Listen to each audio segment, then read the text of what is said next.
পররাষ্ট্রমন্ত্রীকে যখন সাংবাদিকরা এই সংক্রান্ত প্রশ্ন করেছিলেন, তিনি বেশ সরাসরি উত্তর না দিয়ে অস্বস্তির সঙ্গে বলেছিলেন যে আমরা কি কেবলমাত্র চাইতে গেছি ভিক্ষার ঝুলি হাতে?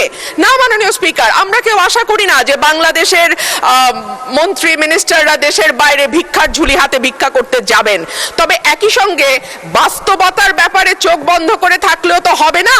মাননীয় সদস্য রুমিন ফারহানা, ব্রাহ্মণবাড়িয়া 2, সময় 2 মিনিট। মাননীয় স্পিকার, আপনাকে ধন্যবাদ। মাননীয় স্পিকার, প্রতি বছরই বাজেট দেওয়ার সময় আমরা নির্ঝরের মতন স্বপ্ন দেখি এবং সারা বছর ধরে সেই স্বপ্নভঙ্গের ফল আমাদের ভোগ করতে হয়। মাননীয় স্পিকার, এই বাজেটে ব্যয় ধরা হয়েছে 9,38,000 কোটি টাকা, আয় মাত্র 6,95,000 কোটি টাকা, ঘাটতি 2,43,000 কোটি টাকা। এটুকু হলেই হতো মাননীয় স্পিকার, কিন্তু আয় 6,95,000 কোটি টাকার যে লক্ষ্যমাত্রা ধরা হয়েছে সেটা কোনো বছরই এই আয় রাজস্ব আদায় করা যায় না। ফলে যেটা হয়, ঘাটতি বাড়তেই থাকে এবং সেই ঘাটতির জন্য আমরা দেশি বিদেশি ঋণ কিংবা বিনিয়োগের উপর নির্ভর করি। আমাদের মাননীয় প্রধানমন্ত্রী সম্প্রতি চীন সফর করেছেন। আমি আপনার মাধ্যমে মাননীয় স্পিকার, আমি জানতে চাই চীনের কাছ থেকে আমাদের ঋণের কোনো আশ্বাস আমরা পেয়েছি কিনা, পেয়ে থাকলে সেই ঋণের আশ্বাসের পরিমাণ কত, কিংবা বাংলাদেশে তারা কোনো বিনিয়োগ করবে কিনা এরকম কোনো আশ্বাস এসছে কিনা সেটাও আমি আপনার মাধ্যমে জানতে চাইছি। মাননীয় স্পিকার, আমাদের পররাষ্ট্রমন্ত্রীকে যখন সাংবাদিকরা এই সংক্রান্ত প্রশ্ন করেছিলেন, তিনি বেশ সরাসরি উত্তর না দিয়ে অস্বস্তির সঙ্গে বলেছিলেন যে আমরা কি কেবলমাত্র চাইতে গেছি ভিক্ষার ঝুলি হাতে? না মাননীয় স্পিকার, আমরা কেউ আশা করি না যে বাংলাদেশের মন্ত্রী মিনিস্টাররা দেশের বাইরে ভিক্ষার ঝুলি হাতে ভিক্ষা করতে যাবেন। তবে একই সঙ্গে বাস্তবতার ব্যাপারে চোখ বন্ধ করে থাকলেও তো হবে না, কারণ আমাদের ঘোষিত ঘাটতি হচ্ছে 2,43,000 কোটি টাকা এবং সেই একই সঙ্গে গত 4 বছর ধরে বাংলাদেশে চলমান উচ্চ মূল্যস্ফীতি, অর্থনৈতিক প্রবৃদ্ধির মন্থর গতি, বেসরকারি বিনিয়োগের স্থবিরতা, রাজস্ব আহরণে বড় ঘাটতি, খেলাপি ঋণের বৃদ্ধি, ব্যাংকের তারল্য সংকট, জ্বালানি সরবরাহে অব্যাহত সীমাবদ্ধতা ইত্যাদির মুখোমুখি চলছি আমরা। সুতরাং মাননীয় সদস্য। মাননীয় স্পিকার, 2026-27 অর্থ বছরের প্রস্তাবিত বাজেটের উপর দীর্ঘ প্রাণবন্ত গঠনমূলক আলোচনার জন্য আমি এই মহান জাতীয় সংসদের সকল সদস্যের প্রতি আন্তরিক কৃতজ্ঞতা ও ধন্যবাদ জ্ঞাপন করছি। সদস্যবৃন্দ তাদের বক্তব্যে জনগণের প্রত্যাশা, বাজেটের চ্যালেঞ্জ এবং উক্ত চ্যালেঞ্জ হতে উত্তরণের মাধ্যমে জনগণের প্রত্যাশা পূরণের বিষয়ে মূল্যবান পরামর্শ দিয়েছেন। সংসদীয় গণতন্ত্রের সৌন্দর্য হল মতের ভিন্নতা থাকা সত্ত্বেও জাতীয় স্বার্থে সবাই একত্রে কাজ করা। মাননীয় স্পিকার, সংসদের বাইরেও অর্থনীতিবিদ, বিভিন্ন ব্যবসায়ী ও পেশাজীবী সংগঠন, সুশীল সমাজ, গবেষণা প্রতিষ্ঠান এবং প্রিন্ট ও ইলেকট্রনিক মিডিয়া বাজেট নিয়ে গুরুত্বপূর্ণ মতামত প্রদান করেছেন। আমরা এসব মতামত গভীর মনোযোগের সঙ্গে বিবেচনা করেছি। দায়িত্বশীল সমালোচনা ও গঠনমূলক পরামর্শকে আমরা স্বাগত জানাই।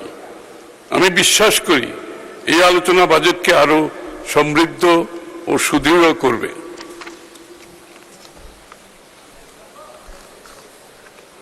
মাননীয় স্পিকার, আমরা যেই সময়ে এই বাজেট প্রণয়ন করেছি তখন একদিকে ছিল ফ্যাসিবাদী সরকারের রেখে যাওয়া ভঙ্গুর অর্থনীতি ও বিপর্যস্ত প্রাতিষ্ঠানিক কাঠামো, অন্যদিকে ছিল একটি নতুন বাংলাদেশের প্রত্যাশা।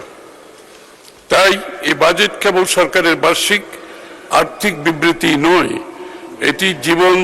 এটি জনজীবনে স্বস্তি আনা, অর্থনৈতিক পুনরুদ্ধার, কাঠামোগত সংস্কার, বিনিয়োগ বৃদ্ধি, কর্মসংস্থান সৃষ্টি ও সামাজিক ন্যায় বিচার প্রতিষ্ঠার মাধ্যমে একটি সমৃদ্ধ বাংলাদেশ বিনির্মাণের রূপরেখা।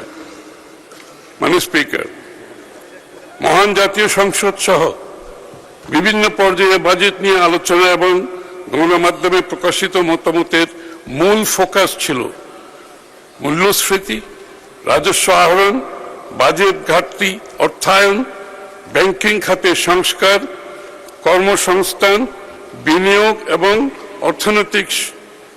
অর্থনীতির সামগ্রিক পুনরুদ্ধারের বিষয়। আমি মনে করি এসব প্রশ্ন স্বাভাবিক এবং যৌক্তিক, কারণ জনগণ জানতে চায় বর্তমান চ্যালেঞ্জসমূহ কার্যকরভাবে মোকাবেলা করে আমরা কিভাবে অর্থনীতিকে একটি শক্তিশালী ও টেকসই ভিত্তির উপর দাঁড় করাবো। এখন আমি এ লক্ষ্যে উপনীত হওয়ার জন্য আমাদের গৃহীত কৌশলসমূহ তুলে ধরছি। সামষ্টিক অর্থনীতি, মূল্যস্ফীতি ও জিডিপি প্রবৃদ্ধি। স্পিকার, অনেকের বক্তব্যে অনেক সরাসরি প্রশ্ন আছে, আমি এইসবের একটা একটা করে উত্তর দিতে গেলে দীর্ঘ সময়ের প্রয়োজন। আমার বক্তব্যে আমি যে কথাগুলো বলেছি মনে করি প্রায় প্রত্যেকের প্রশ্নের উত্তর আমার বক্তব্যের মধ্যে থাকবে। মাননীয় স্পিকার, মহান জাতীয় সংসদের অনেক সম্মানিত সদস্য, অর্থনীতিবিদ ও সুশীল সমাজের প্রতিনিধিগণ জানতে চেয়েছেন বর্তমান বৈশ্বিক ও অভ্যন্তরীণ বাস্তবতায় 7.5% ও প্রবৃদ্ধি 6.5% ক্ষেত্রে আমাদের নির্ধারিত প্রাক্কলন কতটা অর্জনযোগ্য। এটা অনস্বীকার্য যে আমরা উত্তরাধিকার হিসেবে একটি ধ্বংসপ্রাপ্ত অর্থনীতি পেয়েছি।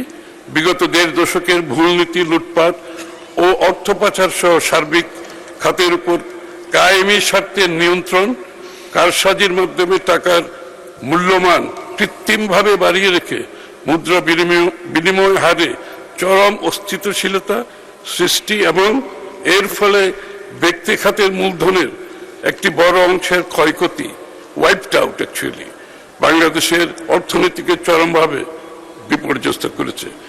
স্পিকার, প্রাইভেট সেক্টর ব্যক্তি খাতের মূলধনের একটি বড় অংশ ইরোশন হয়ে গেছে, ওয়াইপড আউট হয়ে গেছে এই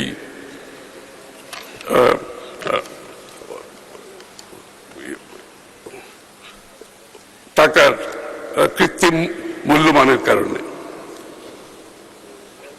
বাংলাদেশের অর্থনীতিকে চরমভাবে বিপর্যস্ত করছে। একই সাথে সাম্প্রতিক মধ্যপ্রাচ্য সংকটের কারণে জ্বালানি বাজারে সৃষ্ট অনিশ্চয়তা এবং বৈশ্বিক মূল্যস্ফীতির চাপ এই পরিস্থিতিকে আরো গভীর করে তুলেছে। যদিও ইতিমধ্যে আমাদের সরকারের গৃহীত নীতি পদক্ষেপের ফলে এবং জনগণের সহযোগিতায় আমরা ধৈর্য ও পেশাদারিত্বের সাথে এই সংকট অনেকটা মোকাবেলা করতে সক্ষম হয়েছে। আমরা দৃঢ়ভাবে বিশ্বাস করি সঠিক নীতি কৌশল অনুসরণের পাশাপাশি জনগণের একাগ্রতা ও ঘুরে দাঁড়ানোর প্রবল ইচ্ছাশক্তি এই অবস্থা হতে সফল উত্তরণের মাধ্যমে বাংলাদেশকে দ্রুত প্রবৃদ্ধির পথে এগিয়ে নিয়ে যাবে। সেই লক্ষ্যে আমরা পুনরুদ্ধার, উত্তরণ এবং দ্রুত পুনর্গঠন 3R, recovery and stabilisation, restoration এবং রিকনস্ট্রাকশন ফর অ্যাক্সিলারেশন কৌশল বাস্তবায়ন করছি। মাননীয় স্পিকার, আগামী অর্থবছরের প্রস্তাবিত বাজেটের মাধ্যমে বিশেষ করে কৃষি, শিল্প ও সেবা খাত এবং রপ্তানি ও প্রবাস আয় অগ্রগতি সাধন এবং দেশের মানুষের উৎপাদনশীল সক্ষমতার উপর ভর করে আমরা অর্থনীতিকে পুনরুদ্ধারের পথে এগিয়ে নেব।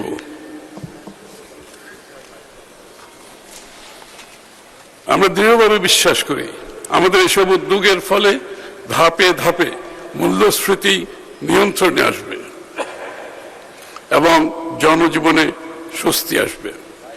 মাননীয় স্পিকার, আগামী অর্থবছরের জন্য আমাদের প্রাক্কলিত জিডিপি 6.5% অর্জন নিয়েও কিছুটা সংশয় প্রকাশ করা হয়েছে। আমি মনে করি প্রবৃদ্ধি কেবল একটি পরিসংখ্যান নয়, এটি অর্থনীতির সামগ্রিক কার্যক্রম, বিনিয়োগ, উৎপাদন, কর্মসংস্থান এবং আস্থার প্রতিফলন। তাই আমরা সরকারি বেসরকারি বিনিয়োগ বৃদ্ধি, শিল্প, কৃষি ও আইসিটি সহ সেবা খাত এবং অর্থনীতির সকল প্রতিশ্রুতিশীল খাতের সম্প্রসারণ, ক্রিয়েটিভ অর্থনীতির খাতসমূহকে অর্থনীতির মূল ধারায় এনে দেশব্যাপী উৎপাদন সক্ষমতা বৃদ্ধি, মানব সম্পদ উন্নয়ন, ভৌত অবকাঠামো উন্নয়ন এবং বেসরকারি খাতকে শক্তিশালী করার উপর বিশেষ গুরুত্ব প্রদান করছি, যা প্রবৃদ্ধির লক্ষ্যমাত্রা 6.5% অর্জনে সহায়ক হবে। বাজেট, রাজস্ব আহরণ ও ঋণ ব্যবস্থাপনা।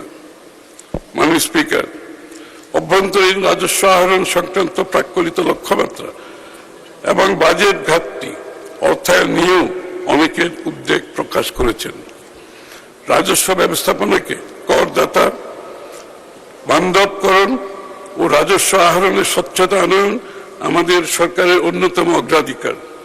আমরা করের হার বৃদ্ধি করে নয়, বরং কর ভিত্তি সম্প্রসারণ করার মাধ্যমে রাজস্ব আহরণের লক্ষ্যমাত্রায় পৌঁছতে চাই।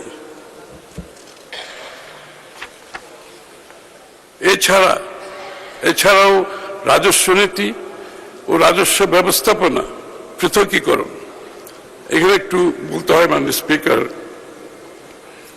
এনবিআর এর বাইফার্কেশনের বিষয়টা ছিল, সেটাকে আমরা আরেক ধাপ এগিয়ে নিয়ে যাচ্ছি। বেসিক্যালি এনবিআর এর ট্যাক্সেশন পলিসি নিয়ে মানুষের মধ্যে একটু কনসার্ন আছে। এই জন্য আমরা যে ট্যাক্সেশন পলিসি যারা করবে সেই জায়গাটা একটা এক্সপার্ট গ্রুপের মাধ্যমে ট্যাক্স পলিসি করতে চাই মাননীয় স্পিকার। কারণ ট্যাক্স পলিসিতে আপনার ইনকনসিস্টেন্সির কথা বলা হচ্ছে, প্রিডিক্টেবিলিটির অভাব মনে হচ্ছে, স্বচ্ছতার অভাব মনে হচ্ছে। এই কারণে আমরা এই কমিটির মাধ্যমে ট্যাক্স নীতি প্রণয়নে একটি বড় ধরনের পরিবর্তন আনতে চাই মাননীয় স্পিকার। পৃথকীকরণ, কর ব্যবস্থার অটোমেশন, কর ফাঁকি রোধ এবং বিনিয়ন্ত্রণ ডিরেগুলেশন এর মাধ্যমে স্বচ্ছতা, জবাবদিহিতা নিশ্চিত করে ব্যবসা বাণিজ্য প্রসারের উদ্যোগ নিচ্ছি। ক্ষুদ্র ব্যবসায়ীদের সুবিধার্থে বা ক্ষেত্র বিশেষে হয়রানি বন্ধে তাদের সামর্থ্য অনুযায়ী ফ্ল্যাট রেটে ভ্যাট প্রদানের উদ্যোগ গ্রহণ করেছি। আমি এই বিষয়ে আশ্বস্ত করতে চাই, কাঁচা বাজার ও ক্ষুদ্র মুদি দোকান এর আওতায় বাইরে থাকবে মাননীয় স্পিকার। মাননীয় স্পিকার, এটা নিয়ে একটু কনসার্ন ছিল, আমি একটু এই জন্য জোর দিয়ে বললাম যে মুদির দোকান এবং ক্ষুদ্র ব্যবসায়ীরা আসবে কিনা, এরা আওতার বাইরে থাকবে মাননীয় স্পিকার। মাননীয় স্পিকার, চলতি অর্থ বছরে অর্থনীতিতে স্থবিরতা সত্ত্বেও মাত্র 4 মাসের মধ্যে আমাদের সরকারের গৃহীত উদ্যোগসমূহের কারণে রাজস্ব ব্যবস্থাপনায় গতি আসার ফলে ইতিমধ্যেই শুধুমাত্র এনবিআর রাজস্ব আদায় প্রথমবারের মতো 4 লক্ষ কোটি টাকার মাইলস্টোন অতিক্রম করেছে মাননীয় স্পিকার। এটা আরো বাড়বে মাননীয় স্পিকার। আমরা আশাবাদী যে উল্লেখিত পদক্ষেপ সমূহ বাস্তবায়নের মাধ্যমে ব্যবসা বাণিজ্যে গতিশীলতা বৃদ্ধি পাবে এবং আগামী বছরের জন্য এনবিআর এর জন্য নির্ধারিত রাজস্ব লক্ষ্যমাত্রা চ্যালেঞ্জিং হলেও তা অর্জন করা সম্ভব হবে মাননীয় স্পিকার। মাননীয় স্পিকার, আমরা সরকারি বাজেট ব্যবস্থাপনায় শৃঙ্খলা পুনঃপ্রতিষ্ঠায় দৃঢ় প্রতিজ্ঞ। আমরা সরকারি ব্যয়ের ক্ষেত্রেও দক্ষতা বৃদ্ধি, টেকসই ঋণ ব্যবস্থাপনার মাধ্যমে বাজেট ঘাটতিকে সহনীয় পর্যায়ে রাখার নীতি অনুসরণ করছি। আমরা ক্রমান্বয়ে পরিচালন ব্যয় কমিয়ে, দিস ইজ ইম্পর্টেন্ট মাননীয় স্পিকার, এটা খুবই ক্রিটিক্যাল ইস্যু, 2-3টা তার মধ্যে একটা অন্যতম। আমরা ক্রমান্বয়ে পরিচালন ব্যয় কমিয়ে উন্নয়ন ব্যয় বৃদ্ধির উদ্যোগ নিয়েছি।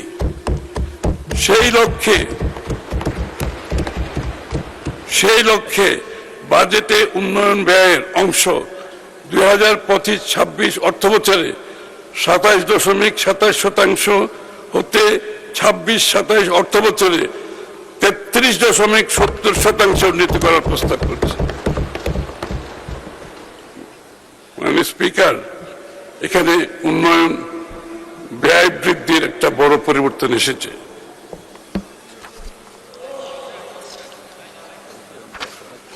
অন্যদিকে পরিচালন ব্যয়, যেটা নিয়ে অনেক কনসার্ন, অনেকে বলেছেন যে পরিচালন ব্যয় বাড়ছে, উন্নয়ন ব্যয় কমছে, এটার গ্যাপটা বাড়ছে।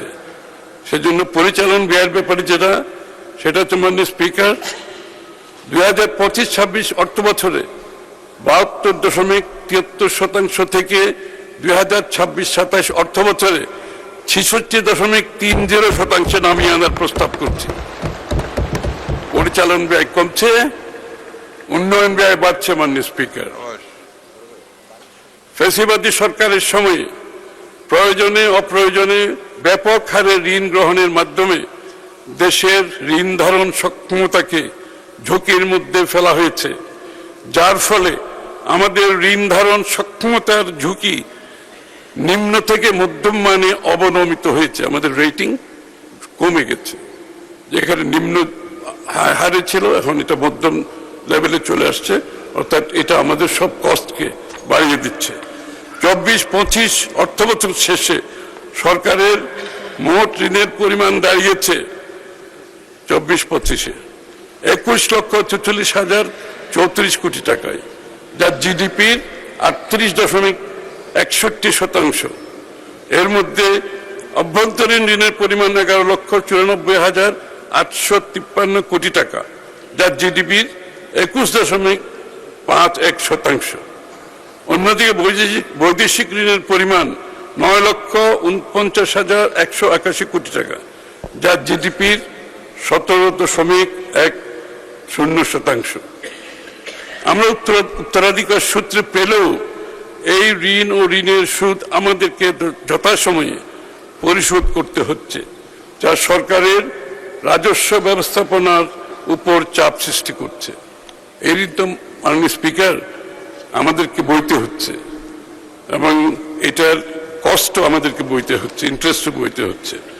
এই অবস্থা হতে উত্তরণের মাধ্যমে ঋণ ধারণ সক্ষমতাকে পুনরায় নিম্ন ঝুঁকি পর্যায়ে নিয়ে আসার লক্ষ্যে আমরা সুনির্দিষ্ট পরিকল্পনা বাস্তবায়ন করছি। আমাদের রেটিং যেটা কমে গেছে এটাকে বাড়ানোর জন্য। মাননীয় স্পিকার, ঋণ নির্ভর অর্থনীতিকে বিনিয়োগ নির্ভর অর্থনীতিতে রূপান্তর করছি। এই প্রক্রিয়ায় সরকারি বিনিয়োগের রিটার্ন অন ইনভেস্টমেন্ট বৃদ্ধির মাধ্যমে জিডিপি প্রবৃদ্ধি ত্বরান্বিত হবে। আমাদের সরকারের ইনভেস্টমেন্টগুলোকে আমরা কোয়ালিটি ইনভেস্টমেন্টে নিয়ে যাচ্ছি। এবং কোয়ালিটি ইনভেস্টমেন্ট বলতে কি, প্রত্যেকটা প্রজেক্টে মাননীয় স্পিকার আমরা অ্যাপ্রুভ করছি অন দ্য বেসিস অফ 3-4টা ক্রাইটেরিয়া। একটা হচ্ছে ভ্যালিউ ফর মানি, আচ্ছা রিটার্ন অন ইনভেস্টমেন্ট, থার্ড হচ্ছে এমপ্লয়মেন্ট ক্রিয়েশন, ফোর্থ হচ্ছে এনভায়রনমেন্টাল কনসিডারেশন। এই 4টি ক্রাইটেরিয়া মিট না করলে মাননীয় স্পিকার আমরা কোনো প্রজেক্ট অ্যাপ্রুভাল দিচ্ছি না।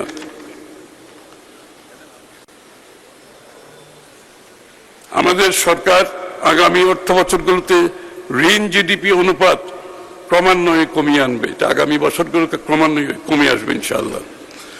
ব্যাংক হতে ঋণ গ্রহণ, ব্যাংক বরোয়িং কমিয়ে আনার নীতির অংশ হিসাবে আগামী অর্থ বছরে এই খাত হতে ঋণ গ্রহণ 6,000 কোটি টাকা হ্রাসের প্রস্তাব করছি।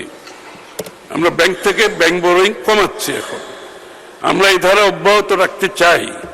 আমাদের সরকার মধ্যমেয়াদে ব্যাংক হতে ঋণ গ্রহণ ক্রমান্বয়ে কমিয়ে আনবে, এটা অব্যাহত থাকবে। পুঁজিবাজার উন্নয়নের মাধ্যমে সরকারি অর্থায়ন কাঠামো, ফাইন্যান্সিয়াল আর্কিটেকচার পুনর্বিন্যাস করা হচ্ছে, এবং এই প্রক্রিয়ায় রাষ্ট্রায়ত্ত প্রতিষ্ঠান সমূহকে পুঁজিবাজারে তালিকাভুক্তির উদ্যোগ নেওয়া হচ্ছে। এটি বাস্তবায়নের ফলে রাষ্ট্রায়ত্ত প্রতিষ্ঠান সমূহে বিকল্প অর্থায়নের সুযোগ সৃষ্টি হবে, সরকারের অর্থায়ন হ্রাস পাবে এবং জবাবদিহিতা বৃদ্ধি পাবে। এর ফলে সরকারের একটি শক্তিশালী ফিসক্যাল স্পেস তৈরি হবে এবং ধীরে ধীরে এই সকল সংস্থায় সরকারি ঋণ গ্রহণের পরিমাণ কমে আসবে। স্টেট ওন এন্টারপ্রাইজ থেকে আমরা গ্র্যাজুয়ালি তাদেরকে তাদের লস সাপোর্ট করতে গিয়ে একটা বড় এক্সপেন্ডিচার, যেটার কারণে ব্যাংকটাকে বড় করতে হয় মাননীয় স্পিকার, আমরা সেখান থেকে সরে আসছি। এখন অ্যাসেট সিকিউরিটাইজেশন, বন্ড মার্কেট উন্নয়ন, ইকুইটি ফাইন্যান্সিং ইত্যাদির মাধ্যমে পুঁজিবাজারে বিভিন্ন ইনস্ট্রুমেন্ট সরবরাহ বৃদ্ধি করে বেসরকারি খাতের জন্য বিকল্প অর্থায়নের সুযোগ সম্প্রসারিত করার উদ্যোগ নিচ্ছি, যা ব্যাংক ব্যবস্থার উপর বেসরকারি উদ্যোক্তাদের নির্ভরতা হ্রাস করবে। এখন মাননীয় স্পিকার, সবাই হাই স্ট্রিট ব্যাংক থেকে বড় করে, যেটা হওয়ার কথা ছিল না, যে কারণে আজকে হাই স্ট্রিট ব্যাংকগুলোর আজকে যে দুরবস্থা আমরা দেখতে পাচ্ছি। আমাদের বিকল্প অর্থায়ন পরিকল্পনা, অল্টারনেটিভ ফাইন্যান্সিং, আমাদের বিকল্প অর্থায়ন পরিকল্পনার অংশ হিসাবে হংকং, লন্ডন ও নিউ ইয়র্কে কেবল বাংলাদেশ বিনিয়োগের জন্য বাংলাদেশ ডেডিকেটেড ফান্ড, কেবল বাংলাদেশে বিনিয়োগের জন্য তহবিল সংগ্রহের লক্ষ্যে বেসরকারি পর্যায়ে তহবিল গঠনের উদ্যোগ নেওয়া হচ্ছে।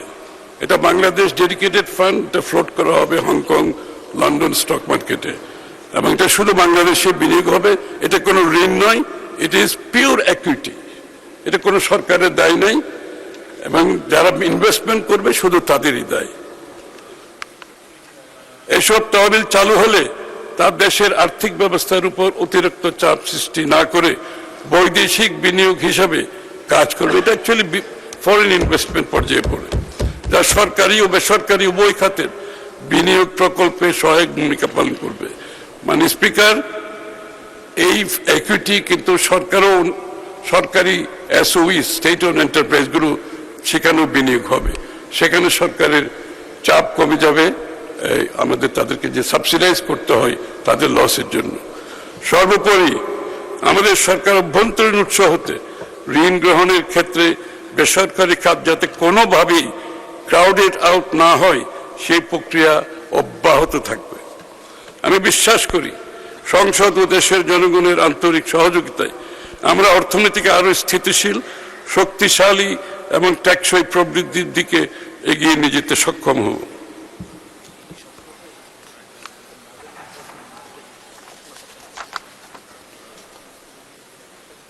এগারোটি অগ্রাধিকার প্রাপ্ত মামলায় দেশে ও বিদেশে প্রায় ৭২,৩৪৩ কোটি টাকার সম্পদ জব্দ ও ফ্রিজ করা হয়েছে। এটা